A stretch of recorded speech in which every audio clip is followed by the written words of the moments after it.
You know, there's no reason to get mad about it. I'm just trying to ease the tension. Even though this is a kind of strange situation, there are moments of friendship and moments of, well, I don't know, you call it sharing or whatever. Okay, let's go.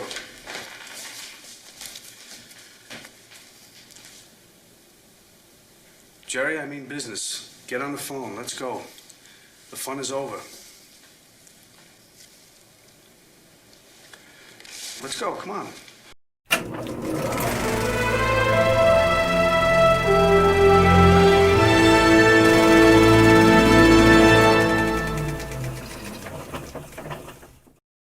Hey guys, welcome to another episode of our Lost Cinema series. Today we're going to be talking about Martin Scorsese's hidden masterpiece, King of Comedy.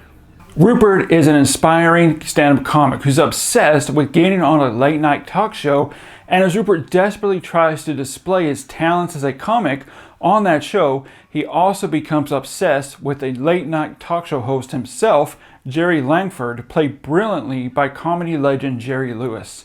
I envy you. I hate you, but I envy you because it's purity, it's marvelous, it's humor based on you. No one else could do it but you. I wouldn't lie. I wouldn't lie to you, Roop. Now look, this weekend would be a perfect time for you to come out to the house, if you care to, and we can hash it around. Only because I really want to know how you do it. Robert Deniro plays Rupert, and Rupert tries to meet with Jerry to convince him to be on the show, only to be chased away, kicked out multiple times. Rupert then takes matters into his own hands, and things quickly spiral way out of control as Rupert also joins up with Marcia, another obsessed fan, played by Sandra Bernhardt. And their obsession comes to the point where they not only start to stalk him, break into his house, but they also end up kidnapping him, holding him hostage until Rupert gets what he wants. But Marcia's intentions are, well, a little less sane than Rupert's. My doctor says, don't have any fun. You can't have fun. No, you're not allowed to have a good time. You can't get crazy. See, I have to be in control. And I like being in control. But you know, for one night, I'd like to see myself out of my head. Wouldn't you like to see me out of my head? Wouldn't that be great? Wouldn't that be fabulous? I'm having a good time. All the performances here are top-notch and terrific in this film, as so is the score, the editing, the cinematography, which we'll get into a little bit later. Jerry Lewis gives one of the most underrated performances of his career in this film, and a performance that we have never really seen him play before, as he plays this serious, cocky talk show host who couldn't care less about his fans, much less give any attention to Rupert. What was interesting about Jerry Lewis's performance is that he also incorporated certain things that happened to him in real life. As with this scene here, with a fan that he meets on the street.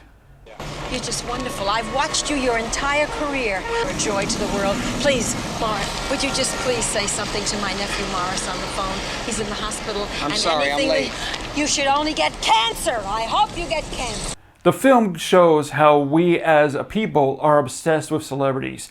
We may hate some, we may love some, but overall, we're obsessed by their lives. As always, Robert De Niro is terrific, as he starts off playing this everyday average guy who has a talent and wants to fulfill his dream, and that obsession turns Rupert against himself and leads him into complete Looneyville, as with this scene here where he invites himself into Jerry's home and convinces security he's an old friend. And this is when Rupert and us as the audience really start to see where the line between sanity and fantasy becomes completely blurred. It's also the very pivotal scene of the film. Martin Scorsese shows off his talent as a skillful filmmaker by never going overboard with the material. It never gets too silly or unbelievable. It doesn't get too dark or intense. Instead, it uses the score, the editing, the cinematography, even changes in the color palette to subtly show Rupert's rapid decline, which gives the film a very creepy, claustrophobic feel of who Rupert is as a man. While Martin Scorsese also showcases a vivid picture of early 1980s New York, and the atmosphere of the film is just perfect. I think if King of Comedy was put in another director's hands, it could have come off silly as with this scene here where Rupert holds Jerry hostage in his home. It's a very humorous scene, but Scorsese also blends the humor with a sense of danger and a sense that you don't know what Rupert's capable of. What's interesting is at the 2016 Tribeca Film Festival, during a panel for Taxi Driver, King of Comedy was brought up, and they asked Martin Scorsese why the film failed. Scorsese said it was the fault of advertising. The studio made the film look like it was a straight-up comedy, which it wasn't, and that confused moviegoers, and that was why ultimately the movie failed at the box office. Martin Scorsese also went on to say that he feels out of all his pictures with Robert De Niro, his portrayal of Rupert in King of Comedy is still Robert De Niro's best performance.